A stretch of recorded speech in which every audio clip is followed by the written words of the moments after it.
Tapestry by Stonemaier Games is a fascinating, ambitious, and at times frustrating gaming experience. We're going to look at all facets of this in our review of Tapestry here on Legendary Tactics. Tapestry is built around an interesting concept. Is it possible for there to be a civilization building game with all the traditional tech trees and exploration and military clashes and such without rules overhead and complexity? Something that might even be family friendly? Seven Wonders is one example of this genre and a game that the designer Jamey Stegmaier claims was an influence. The game at its heart is very simple. In a nutshell, players spend resources to advance their tokens on one of four tracks: exploration, which allows a player to uncover and explore sections of the map; military, which allows a player to expand their influence and territory over the map; tech, which gives them technological advantages; and science, which helps you to speed up advancement on the other three tracks. Once all the resources are spent, players take an income turn where they utilize their civilization's unique abilities, play tapestry cards that add some flavor to the upcoming round, advance some technology, and then draw new tiles, cards, and resources, ready for the next round. The game ends after 5 rounds and takes a couple of hours to play. So, what do I think of Tapestry? Well, let me preface my thoughts by saying that, partly out of principle and partly out of experiment, I have yet to read any other reviews of the game, and I have not watched any videos about it, with the view that my opinion would then be completely unbiased and clear of interference. First of all, let me chat with you about what I like about Tapestry. They say first impressions are everything, and this game makes a great first impression. The components are top-notch, with all the little buildings being of a nice, soft plastic that is a joy to hold and move around. The hexagonal pieces are thick and the cards are of good stock, and the landmarks are full color, gigantic, and help make it feel like you are building a real city over the course of the game. In addition, the rulebook is short. It's more like a giant brochure than a rulebook, so for new players, the first impression is that this game is going to be very easy to learn and teach. And it comes fully equipped for solo play. The automa is unique, clever, and relatively simple to implement. Draw 2 cards, but only look at the inside half of each. Brilliant. And the automa evolves over the course of the game as other cards are added to its deck, meaning that it will take a longer turn as its empire grows. There's lots of replayability, with 33 tech cards, 50 tapestry cards, 63 tiles to explore, and 16 different civilization cards. You will have to play a fair number of games before this will begin to feel stale, if that ever actually happens. And the game is fun.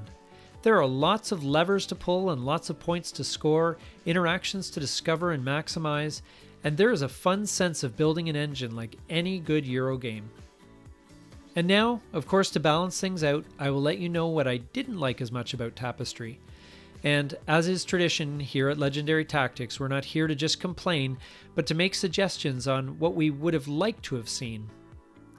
The rulebook is short, as I said, but the reality is I think it's too short. I know this is a strange complaint. I understand why the publisher wanted to keep the rulebook as short and simple as possible so that it could be more accessible to a broader audience. The problem is that the rulebook is not long enough, and that it throws you to the player aids and its associated iconography before you have a really good idea of what's going on. Because the game is a little more involved than a typical family game, I had a few rules questions. I found myself scouring the rulebook looking for a single sentence that would clarify my question, and in many cases it wasn't there, or it was in a completely different part of the rules than I expected, or it was even on a player aid. I think just adding one more page, turning it into a 6-page trifold brochure instead of a 4-page, might have made all the difference. For example, giving an example of play following each major rule would have been very helpful. The example that comes to mind first is the Maker of Fire, which is the tapestry card that fills the first space of the player mat.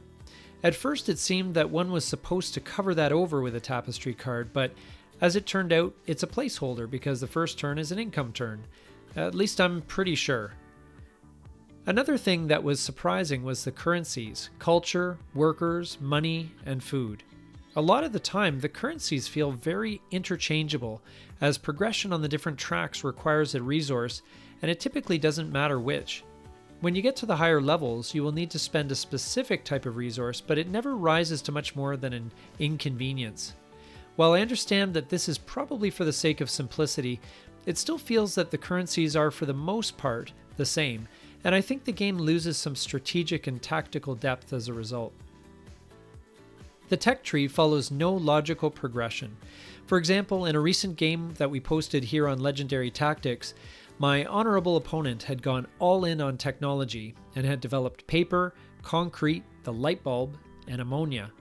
My civilization's greatest technological accomplishments were dynamite and canned food. Because there is no well-defined tech tree, people end up with a random assortment of technology that doesn't make any sort of intuitive sense.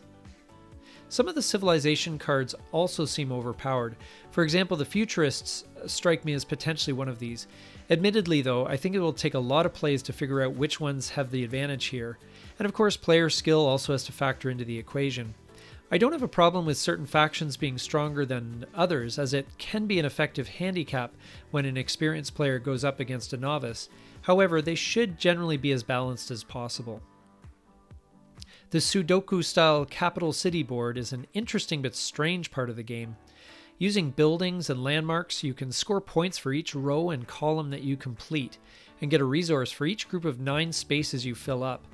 It's fine as a scoring mechanism, although it doesn't make a lot of sense again.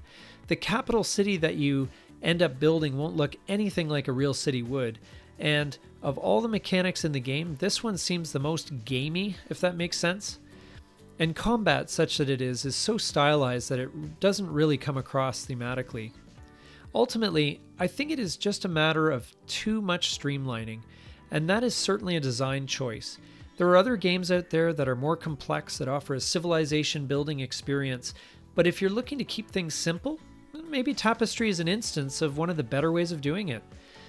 But I also feel that the streamlining unfortunately takes away from the full experience of building up a civilization, as there is a very generic sense of progression. Most times, players don't even care about the name of the stage of the track they're on, or the tech card they've just developed, or the Tapestry card that they've just played. Just about the bonuses that they will get. And as I highlighted earlier with the tech cards, it's totally possible to develop the nuclear bomb without developing mathematics or time travel before the nail. It would certainly be possible and conceivable that you could create a sense of a growing civilization using the Tapestry framework, where the resources differ more in use, combat is more interesting and intense, and technology and science progresses in a feasible, logical way. But the cost is going to be increased complexity, and this may not ultimately be what the goal of the game is. So what are my final thoughts on the game? Overall, I like Tapestry, and I would recommend it to people in general.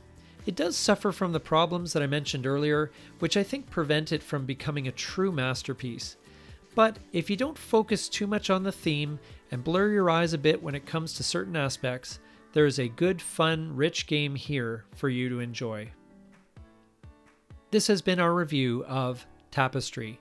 We hope you found it useful, interesting, and informative. If you did, please like, please subscribe, and thank you so much for watching. I'm Nato with Legendary Tactics, and we will see you next time.